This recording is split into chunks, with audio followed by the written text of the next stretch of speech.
Unidos en Diálogo, un programa en el cual usted tiene la oportunidad de conocer, enterarse, profundizar sobre la problemática nacional e internacional que tiene que ver con nuestro país. Hoy estaremos hablando algo de interés nacional y realmente nos interesa, porque si a usted no le interesa o es apático a lo que está sucediendo en el país, no quiere entender que estamos en un proceso sumamente delicado, un proceso en el cual ha estado siendo torpedeado por dentro y por fuera de la institución y por dentro y por fuera del país. Estamos en un momento difícil de la democracia hondureña. Estamos en un momento en el cual usted puede formar parte de defender la patria y puede ser también, si usted le da la espalda a la patria en este momento, podemos perder el país. Así que hoy estaremos hablando, porque es importante entender que si hay posibilidades de desarrollar a Honduras, es a través de la unidad familiar, de la unidad social, pero en una unidad real y no ficticia, continuando con esos conflictos sin forma importante de que le demos el camino al desarrollo de Honduras, sino más bien mantenernos subyugados en un subdesarrollo social y económico. Hoy vamos a hablar con una persona que tiene esa vasta experiencia de lo que es la sociedad hondureña, de lo que es Honduras, su historia política, su historia financiera, su historia económica y, por supuesto, tiene que ver mucho con la parte social de nuestro pueblo hondureño. Se trata del doctor Tulio Mariano González. Bienvenido a Unidos en Diálogo, doctor. Me alegra saludarlo. Gracias estar aquí por con acompañarnos. Usted. Gracias por permitirnos deleitarnos con su intelecto en este momento. Importante, doctor. Gracias por haber venido y sería importante que nos diga usted, así como introducción, cómo siente en este preciso momento que el país está encaminado. Sí, nuevamente le agradezco por la invitación. Es un honor para mí compartir con usted. Veo nuestra patria en un proceso de anarquización política preliminar. Lo que está ocurriendo en estos momentos no es nada en comparación con lo que puede ocurrir en las próximas semanas y en los próximos meses. Los políticos hondureños acostumbrados a transar, acostumbrados a negociar, acostumbrados a pactar situaciones de interés particular, hoy tienen la obligación de buscar un consenso a favor del país, a favor de la paz y la prosperidad de Honduras. Rápidamente, qué difícil veo yo para lograr ese consenso. Independientemente, sí o sí es necesario lograrlo.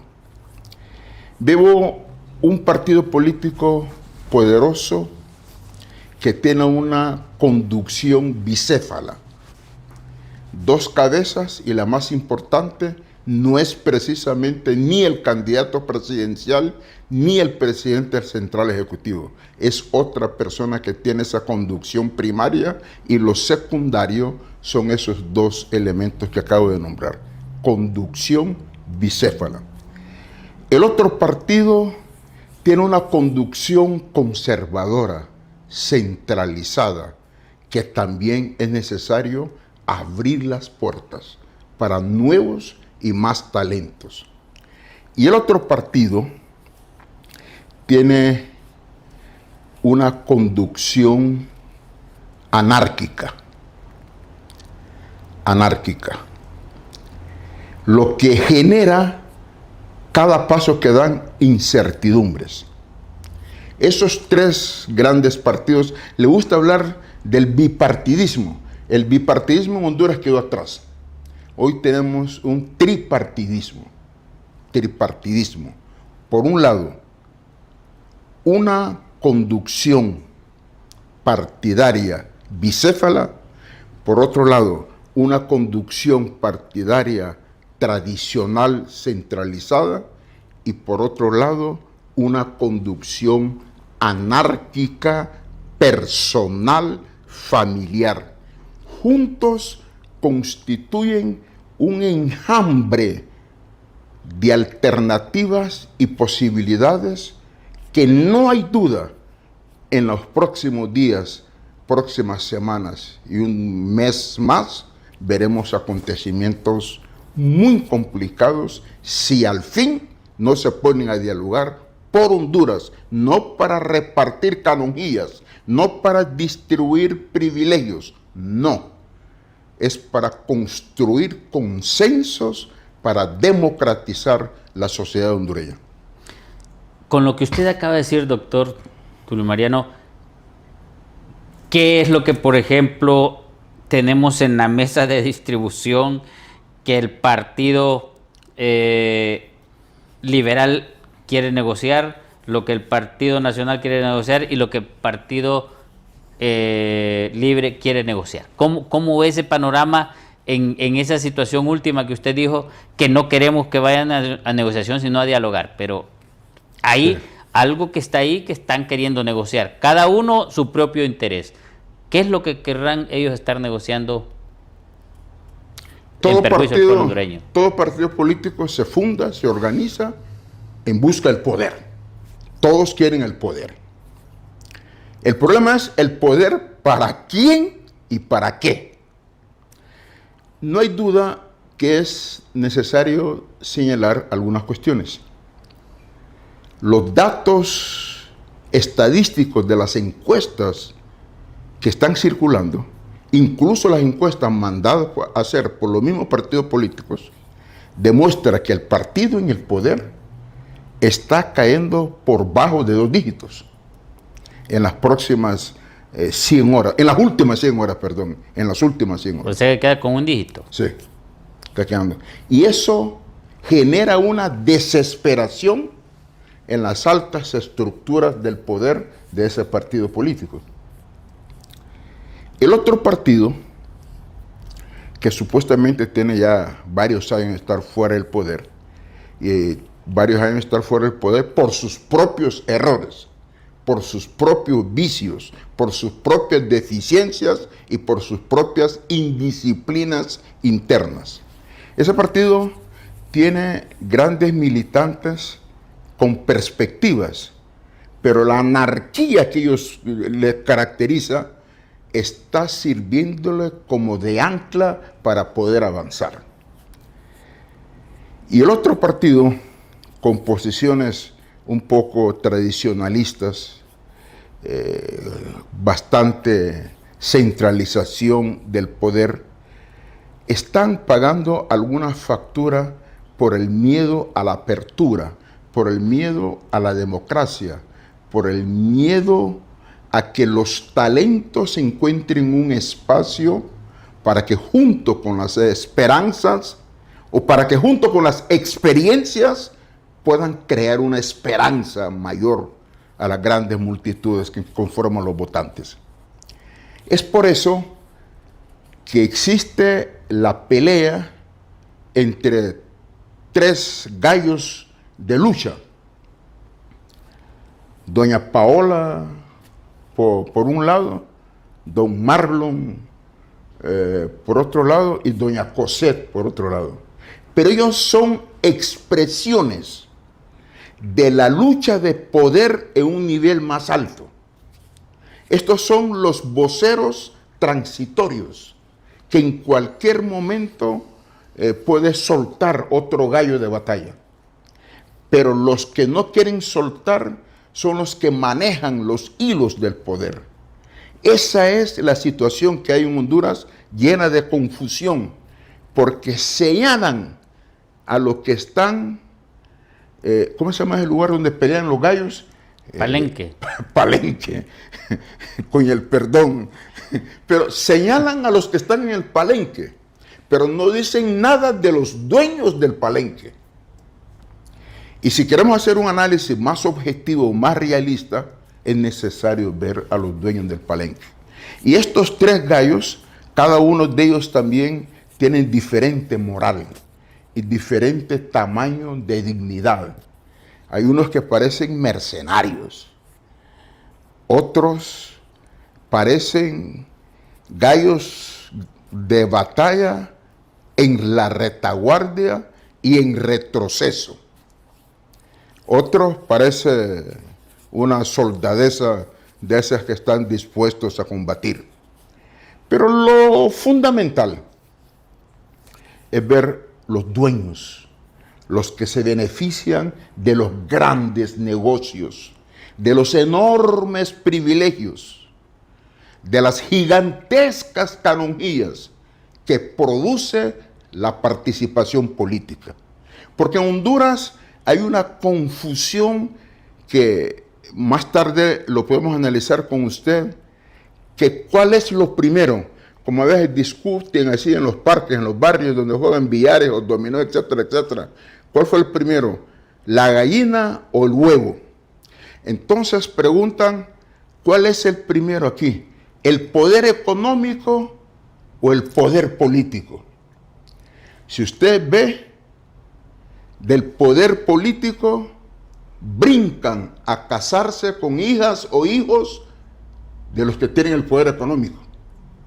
Y los que tienen poder económico brincan a ofrecer sus hijas o sus hijos como una mercancía para ser devorada por los miembros de este otro poder. Y así usted encuentra en un par de meses que no sabe dónde está la frontera del poder político y del poder económico. Están perfectamente mezclados.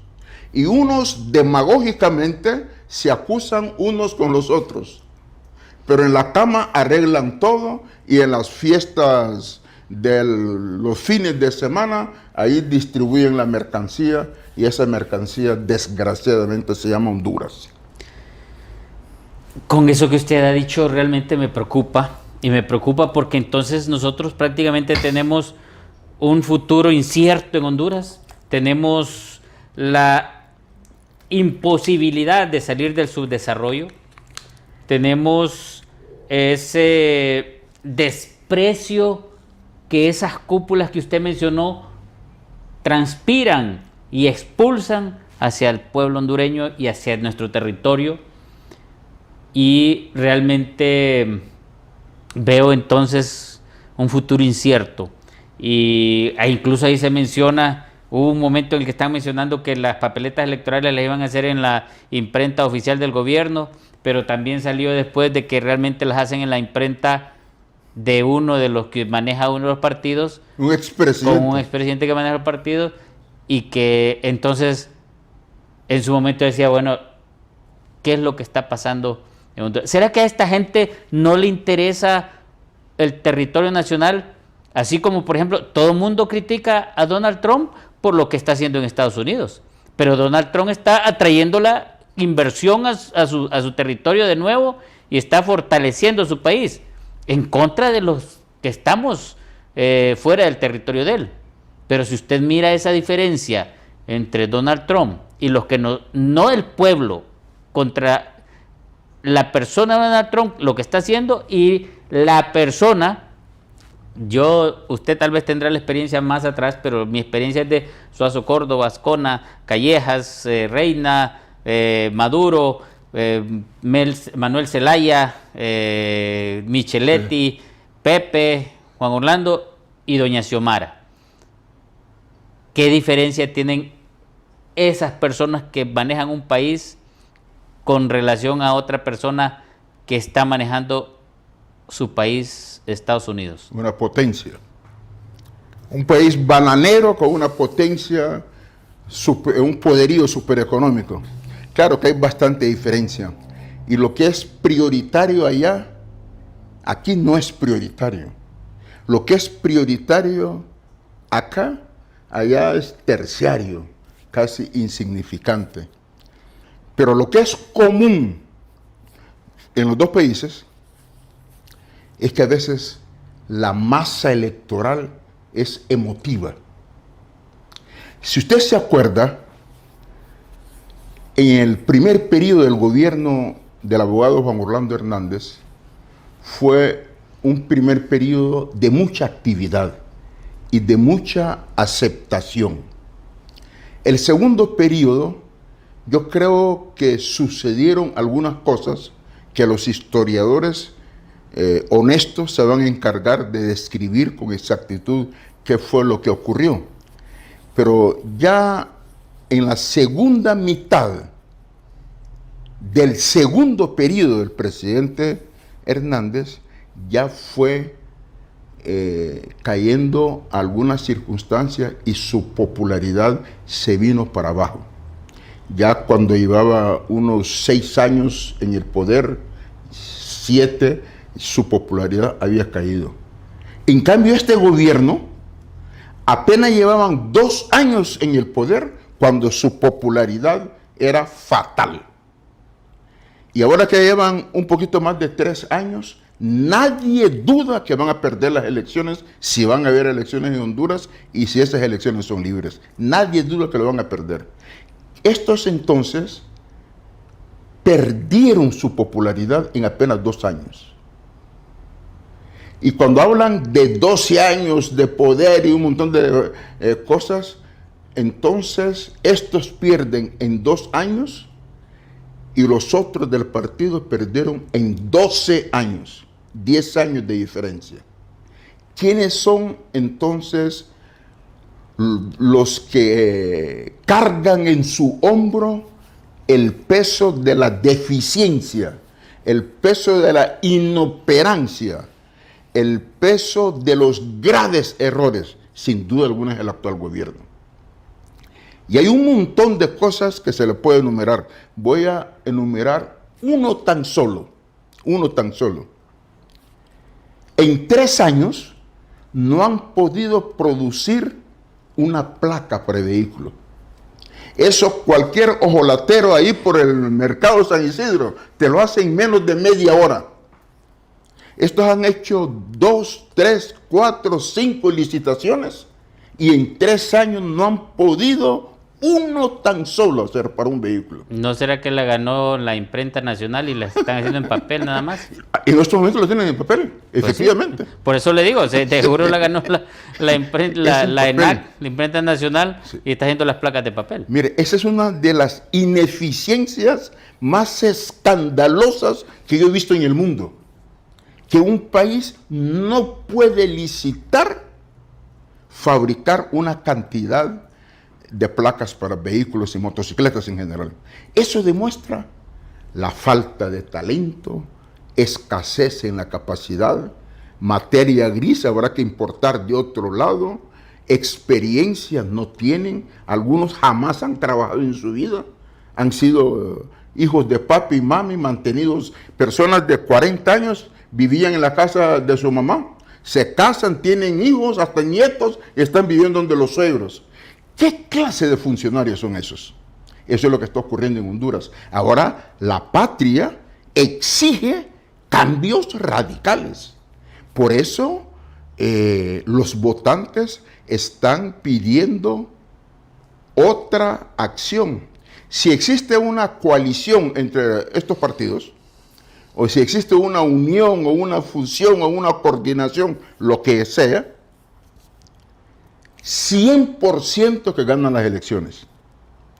Y si las elecciones fueran hoy y van separados, cualquiera de los dos partidos, el Partido Liberal o el Partido Nacional, individualmente ganan las elecciones. Si van separados, si las elecciones fueran hoy. Porque la diferencia que hay es enorme por el desgaste del partido en el poder. Y también la impopularidad de la candidata presidencial que llevan ayuda al desmoronamiento de la candidatura oficialista. Y las propagandas que ellos tienen, hace unas horas inauguraron un tramo de un par de kilómetros entre Zamorano y el desvío a Morosolí, la carretera hacia el oriente del país. Entonces, pavimentan 5 kilómetros y lo inauguran. Construyen la pared de un hospital, lo inauguran. Y cuando usted pasa por ahí solamente mira una pared, pero usted debe estar pendiente que en el otro mes van a inaugurar la otra pared. Y la gente mira eso. No le engañan a la gente. No engañan a la gente. La gente mira eso. Pero se menciona que probablemente faltando 1 o 2 meses antes de las elecciones, la candidata del PLR no va a ser Ramona, sino que va a ser Manuel Zelaya. ¿Cómo ve usted eso? Posible. Y doña Ramona sabe eso desde hace varios meses. Incluso tienen como unas 2, 3 alternativas. Pero los otros candidatos de los otros partidos, que no se comen la tortilla así nomás, también tienen sus contramedidas ya preparadas. Por eso digo que pueden haber circunstancias difíciles en las próximas semanas y en los próximos meses. Sin embargo, yo creo en las palabras sagradas del Dios Todopoderoso. Pone y quita. Yo estoy seguro que Dios ama a Honduras. Por eso tengo la esperanza, tengo la fe, tengo la creencia que Dios no va a permitir que Honduras se hunda. Va a apartar del poder y del camino a aquellos que quieren destruir a este país. Y seguro que habrá un nuevo amanecer para Honduras. Por eso aprovecho este espacio para hacer un llamado a los cristianos ciudadanos y a los ciudadanos cristianos, que oremos por este país para que la paz prevalezca, para que la sensatez pueda reinar, para que el desarrollo pueda iluminar el horizonte de Honduras. Tenemos que orar, pero también tenemos que organizarnos como ciudadanos. Tenemos que participar. No podemos estar sentados esperando que el viento por sí solo haga su trabajo.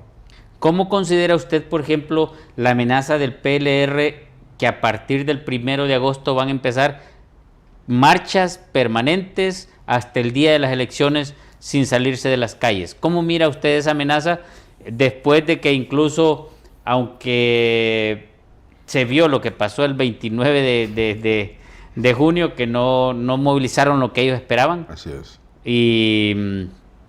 Pero sí están amenazando en empezar las marchas desde el 1 de agosto, multitudinarias, de 100,000, 200,000 personas diarias, dicen. Esa es la meta que tienen, de 100,000 a 200,000 personas diarias es lo que piensan mover. E incluso dicen que la caminata en oración que la Iglesia Evangélica, a través de la Confraternidad Evangélica, y la Iglesia Católica, a través de su obispado, han determinado hacer esa marcha, esa caminata de oración el 16, y los del PLR dicen que van a ir con su ropa y sus banderas y todas las cuestiones, sí, cuando la petición de las iglesias es: no queremos más que el color de nuestro pabellón nacional. Así es. ¿Cómo analiza eso? Hay mucha desesperación, y cuando los políticos están desesperados son capaces de hacer cualquier brutalidad, cualquier tontería, cualquier situación que una persona normal no se atreve a hacer. Mire, hay que ser demasiado insensato cuando las iglesias están pidiendo una caminata y decir que tal persona va a asistir con su manta como miembro del partido. Eso no solamente es un abuso y un irrespeto, es una solemne tontería. Y como este país, alrededor del 80% de la población tiene una escolaridad bastante baja, es posible que eso ocurra. Claro que sí, es posible. Pero van a contar con, no sé si sería el desprecio de las grandes mayorías cristianas que van a estar ahí con su familia.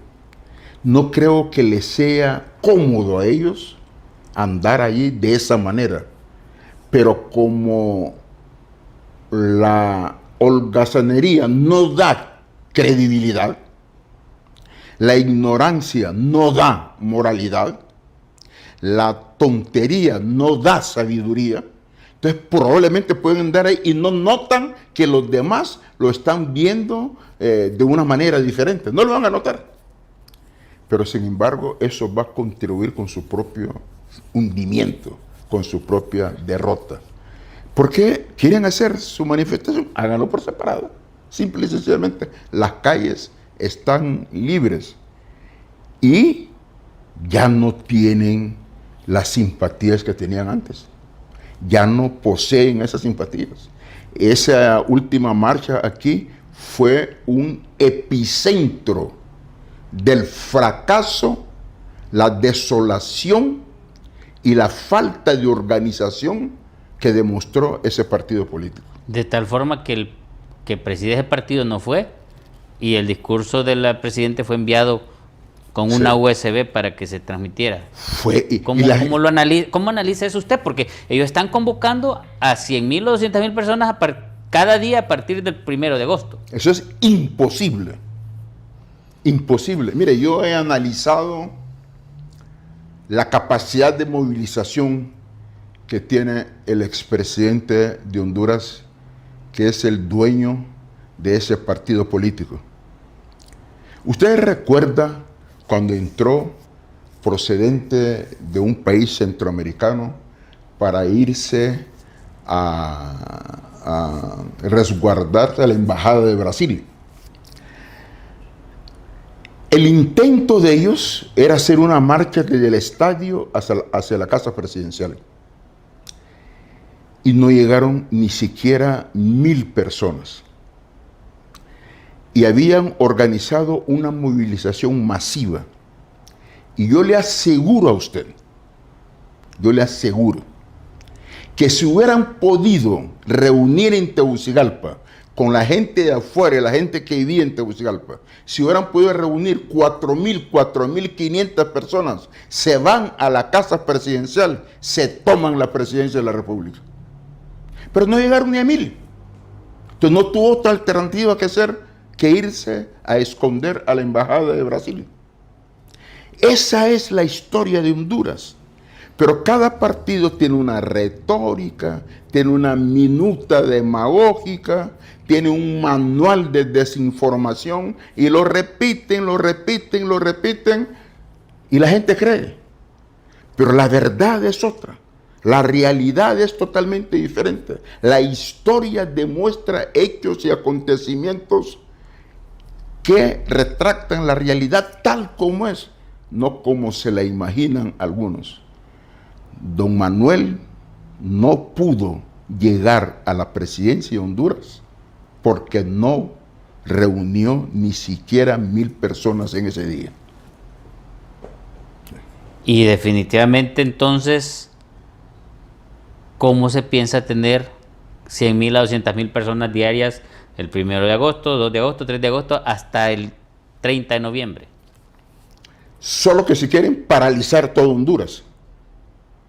Cierran los caminos y la gente se aglomera. Porque unos quedan afuera, por el otro lado, por el otro lado, solo de esa manera. Pero eso significaría una osadía intentar hacer de esa manera una situación.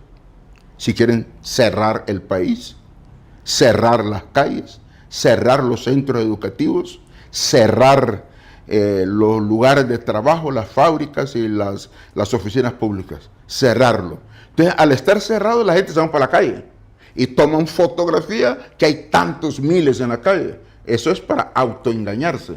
¿Cuánto tiempo puede durar eso? ¿Qué harían con la economía del país? Eso sería terrible. ¿Tendrán la capacidad de hacer eso? Y bueno, el valor puede hacer que lo tengan, pero los empresarios podrán permitir esa cuestión de esa forma. Nos vamos a ir a una pausa. Cuando retornemos vamos a hablar de ese aspecto, pero vamos a hablar también sobre las negociaciones que están haciendo. Se mencionan ahí que hay una serie de peticiones de Estados Unidos para algunos de ellos. Se habla ahí que tienen problemas en el Ministerio Público algunos, y se habla ahí también que si yo no soy el presidente, nadie más va a ser. Entonces, esos temas al retornar de la pausa en Unidos en Diálogo. Ya retornamos. Unidos en Diálogo, un programa en el cual usted tiene la oportunidad de conocer, de enterarse y profundizar de la problemática nacional e internacional que tiene que ver con nuestro país. Hoy estamos abordando un tema nacional, pero en esencia también tiene un aspecto internacional, porque, como lo dijimos al inicio, las instituciones han sido permeadas por otros gobiernos, como el de Venezuela y como el de Cuba, y probablemente alguna parte de China, qué sé yo, algo que está ahí medio escondido. Entonces es algo que se tiene que analizar en su momento. Hoy estamos abordando esta situación que está pasando el país en un proceso electoral hacia el 30 de noviembre. El estancamiento en el que estamos, en el que podemos caer, y las posibilidades de diferentes escenarios que se pueden presentar en el país.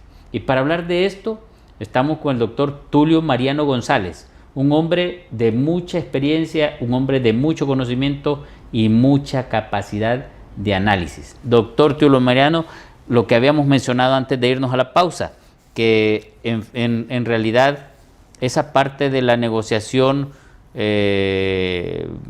oscura, que se sabe pero que nadie la sabe, y que al final de cuentas un partido que se siente que tiene menos ya de un dígito en las encuestas, y otro que se siente que ya ganó, pero no sabe que el que está menos de un dígito todavía tiene las riendas y el control de la situación por el poder que se dio, y el otro partido que no se sabe que si ni es de aquí ni es de allá, y qué es lo que va a hacer.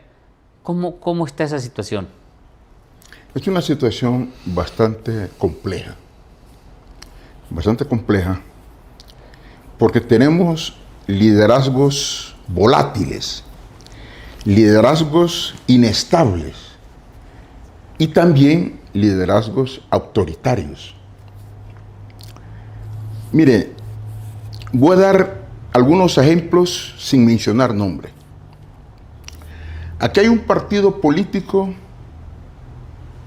que hay una persona por encima de la institucionalidad, por encima de los estatutos.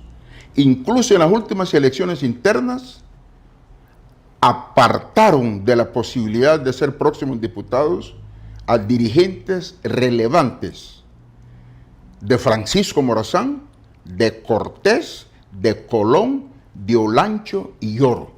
Los apartaron, dirigentes muy relevantes. ¿Por qué los apartaron?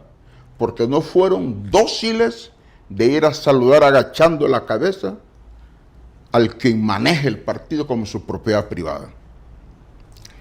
En otro partido político hay un personaje muy popular, muy conocido, que a veces en la mañana tiene un criterio, a mediodía expresa otro y en la noche niega todos los dos anteriores.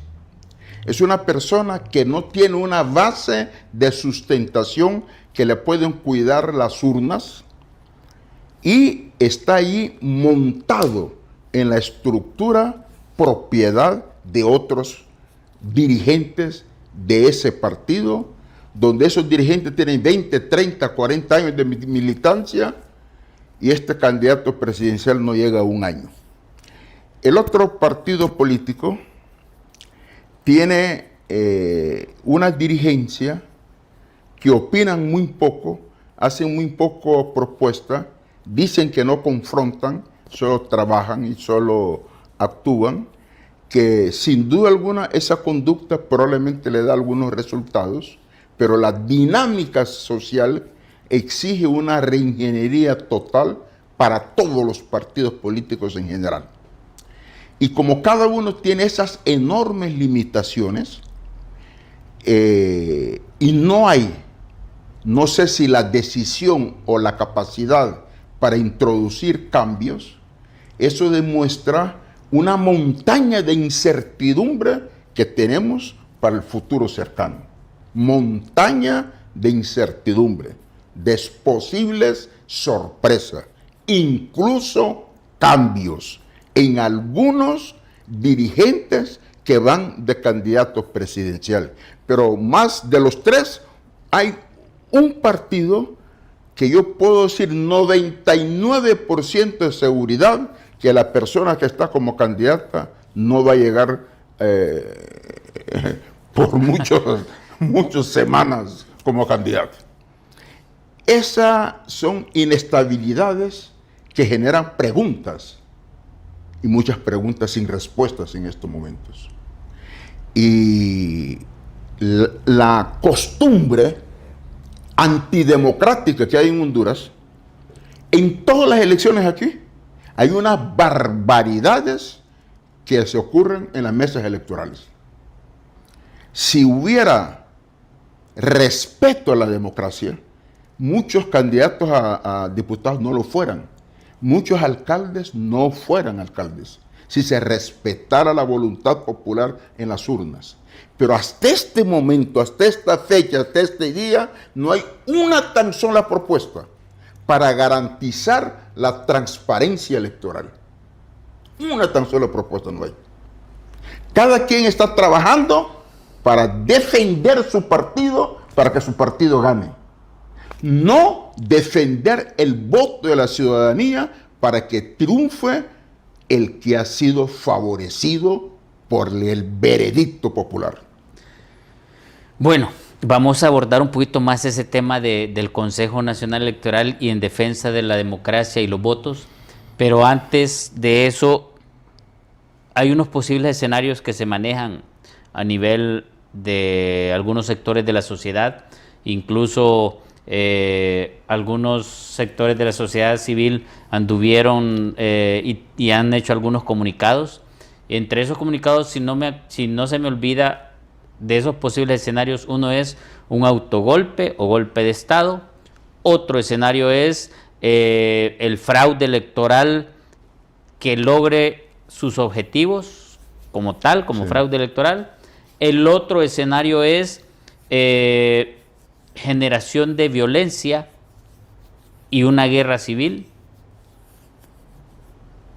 Y entre esos que se mencionaron, el que más preocupa es una guerra civil, porque estamos hablando de pérdida de vidas y de seres humanos.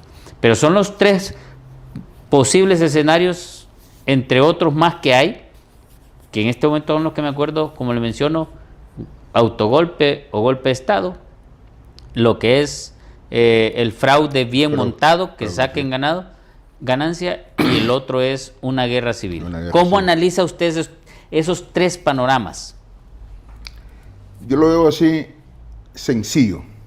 Esos tres programas o elementos que usted enumeró es el preámbulo para uno. Anteriormente comentábamos la posibilidad de traer a partir del 1 de agosto miles de personas para acá, para que estén protestando permanentemente, lo que equivaldría a cerrar las calles, cerrar la fábrica, cerrar los centros educativos, cerrar las oficinas del gobierno, obligar a la gente que vayan a las calles y crear el momento oportuno para convocar a la Asamblea Constituyente. Recuerde que no tienen ninguna posibilidad de ganar las próximas elecciones, ninguna, por los estudios e investigaciones de estadística que hay. No tienen ninguna posibilidad. Más que por los estudios, por lo que han hecho y han dejado de hacer. Por lo que han hecho, totalmente de acuerdo. Entonces, la gente, en ningún país de la América Latina, un gobierno que se autodenomina de izquierda, hay una enorme diferencia entre ser de izquierda y autodenominarse de izquierda. Pero son dos cosas totalmente diferentes. Pues ningún gobierno autodenominado de izquierda, solo en 3 países, en Uruguay, que han habido varias veces que ha perdido las elecciones a la izquierda, lo van a la derecha, pero son tan demócratas, tan honestos, que el que perdió las elecciones se retira. Incluso si perdió las elecciones el izquierdista y llega el de la derecha, el izquierdista va a la toma de posesión. Y si la derecha toma posesión, es al revés, también el otro va a la toma de posesión como personas civilizadas.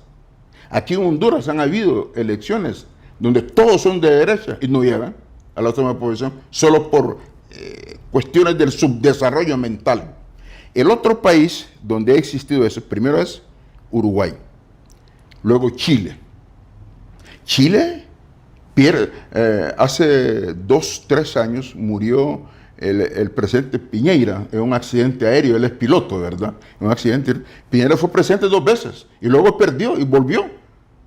Tranquilo, él es de la derecha. Michelle Bachelet es de la izquierda.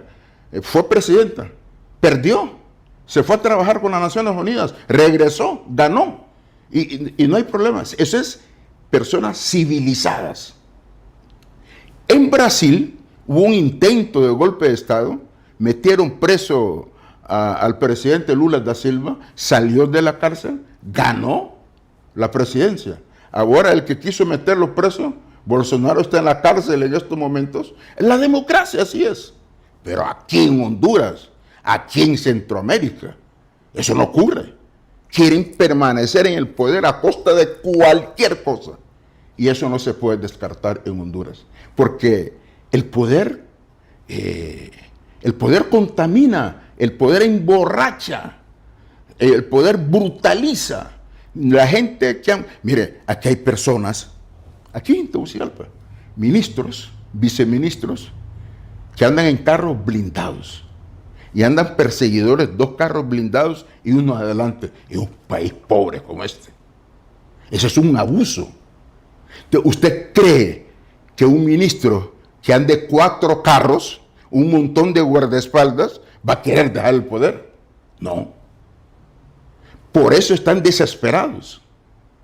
Pero ese es un gran daño a la democracia, a la pluralidad ideológica, porque la diversidad, la pluralidad forma parte de la necesidad histórica en el desarrollo social de los países civilizados. Pero en el nuestro es difícil. Doctor Tulio Mariano, con lo que usted ha dicho, yo he estado pensando algunas de sus palabras y al final también le voy a decir para ver cómo usted analiza, porque yo lo siento de una forma y probablemente usted lo sienta de otra. Cuando se quiso boicotear las elecciones primarias el 9 de marzo, no enviando las urnas, así como se hizo en Venezuela y otros países más. En Venezuela, por ejemplo, la gente se fue a sus casas y no regresó. No regresó. Las urnas quedaron vacías y hicieron lo que hicieron.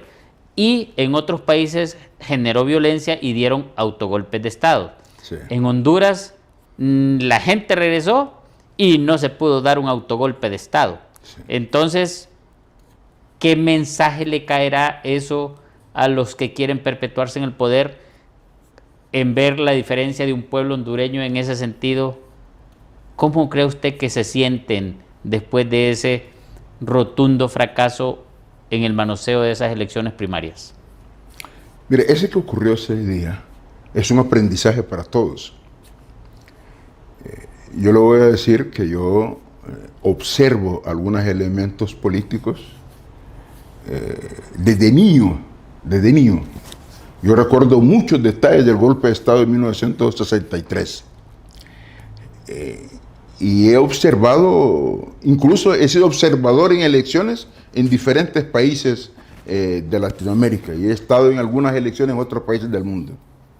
Pero créame que a muchos de nosotros, observadores o analistas, como queremos llamar, nos sorprendió lo que ocurrió aquí en Honduras ese día, honestamente. Por eso no me extraña que los organizadores de ese circo quedaron igualmente sorprendidos porque la gente reaccionó. Mire, ¿cómo podría uno darle una explicación rápida a unas viejitas, jóvenes, catrines, otros pobremente vestidos? Es decir, el corte transversal de la sociedad, a las 10 de la noche ahí parado, esperando que te traigan las urnas. Eran la 1 de la mañana y seguían votando, sin renegar. A las 5 de la mañana y seguían votando. Seguían votando. Mire, eso es, por eso las cosas hay que analizarlas con serenidad, con tranquilidad, con objetividad. Y esos técnicos que provocaron ese parto, asesores de países donde reina el autoritarismo y que han venido acá, países que han expulsado sacerdotes por haber cometido el crimen de hablar a favor de la paz. Gobiernos que han expulsado monjas por cometer la barbarie de hablar del amor familiar. Entonces, esos asesores de esos países estaban aquí. Son ellos que con esa actitud de civismo del pueblo hondureño quedaron aplastados en la mediocridad de sus sentidos, de sus proyecciones, fracasaron en Honduras. Déjeme decirle que según el candidato del Partido Liberal dice que incluso esos asesores cubanos ya hicieron maletas y se fueron porque vieron que ni para atrás ni para adelante podían lograr lo que ellos querían. Los que están medio así, medio burros, y digo las palabras burros como le dicen a Malburro, que están burros, que no quieren entender la diferencia de los pueblos que existe entre los venezolanos y los hondureños. Con ese solo ejemplo, ellos son los que están más necios y no se quieren ir viendo que se le viene la debacle. Ahora, probablemente eso me da a mí la tranquilidad de los escenarios que yo le mencioné, y aparte del cuarto, que es la constituyente, en el sentido de que yo creo que va a ser muy difícil, por ejemplo, una guerra civil con un pueblo tan pacífico como el hondureño, en el cual si estuvo hasta las 5 de la mañana esperando voto, ese día van a estar ahí, y yo voy a ser uno de ellos también, estar ahí hasta que cuenten el último voto de esa mesa, observando, tomando fotos y videos. En lo personal voy a estar haciendo eso.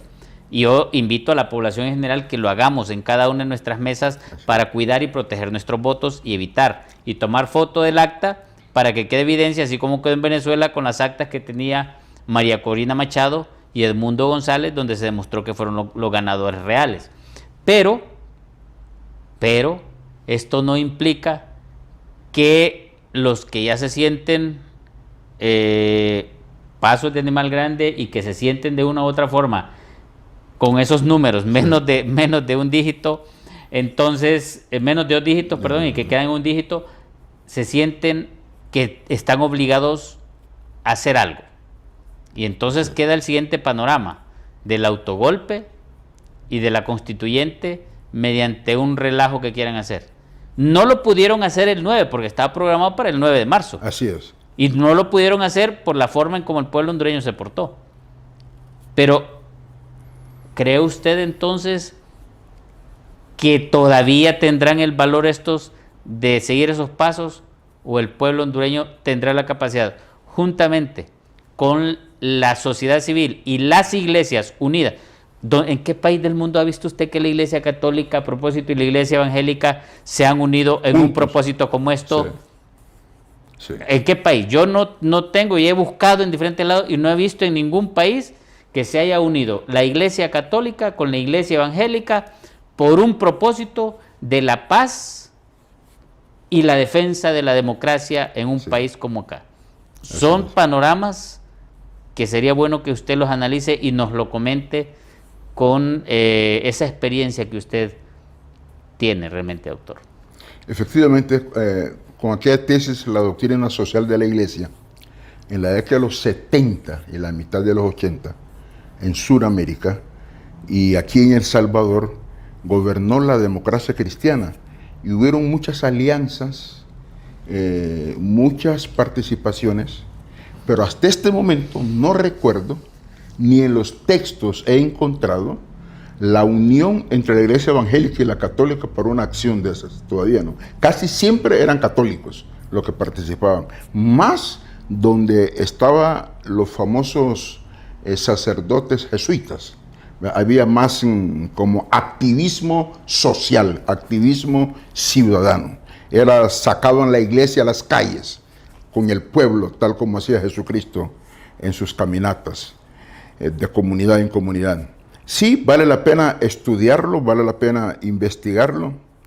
Cada vez que me encuentro en una encrucijada de esas, yo le digo a los historiadores, por favor, investiguen. Los historiadores, los sociólogos, los antropólogos deben de darnos respuesta para algunas disyuntivas, algunos retos, algunas incógnitas. En lo que yo estoy totalmente de acuerdo con usted, de que cualquiera de las alternativas que estén pariendo, no es fácil ponerlo en práctica. Tenemos una comunidad internacional en estos momentos, el equilibrio de fuerzas no le favorece a los que quieran romper el orden constitucional. No les favorece para nada. Es difícil que puedan sobrevivir. Es difícil. Y también el despertar político del pueblo hondureño, no es fácil someterlos. Hay una debilidad. Si usted se fija, si fue a caminar, afortunadamente era más que todo en la Kennedy, Miraflores, Acto de en medio, en los lugares aquí masivos. Si usted se fija, allí no hubo dirección política de nadie. Fue la ciudadanía que fue dando el paso. No hubo organización para esa respuesta. Eso es bueno y también es peligroso. Que no haya dirección política. Bueno, porque fue la acción espontánea del pueblo. Peligroso, porque eso puede decir que si hay un liderazgo ahí metido, puede llevar a la gente a donde quiera, y con consecuencias impredecibles. Pero tengamos esperanza, tengamos confianza en la sabiduría del pueblo hondureño. No es la misma confianza que tengo en la dirigencia política de Honduras. Pero tengo casi la certeza de que todas esas pretensiones diabólicas de los que quieren perpetuarse en el poder no van a poder imponer sus caprichos. Excelente, doctor. Sus palabras finales, ya llegamos al final. Tan rápido. Tan rápido. Mi palabra final sería agradecerle a usted y aprovechar para hacerle una invitación a Honduras. Cristo es el camino. Estudiemos la Biblia. Ahí vamos a encontrar el llamado a la acción, como el famoso Sermón del Monte que aparece en Mateo capítulo 5. Escuchamos a Cristo 100% hombre hablando y Cristo 100% Dios expresándose. Y el Espíritu Santo pendiente y presente para ayudarnos a movilizarnos. Por eso les pido que tengamos fe en una Honduras de paz, en una Honduras de armonía, en una Honduras de prosperidad, donde reine para siempre la fe, esperanza y amor. Que Dios bendiga Honduras. Muchas gracias, doctor Tulio Mariano. Quiero decirles a ustedes lo que significa para nosotros Unidos en Diálogo, porque aquí creemos firmemente que el diálogo sincero y la participación ciudadana son las herramientas clave para construir un futuro más justo y próspero para todos y cada uno de nosotros los hondureños. Hasta el siguiente programa, Unidos en Diálogo.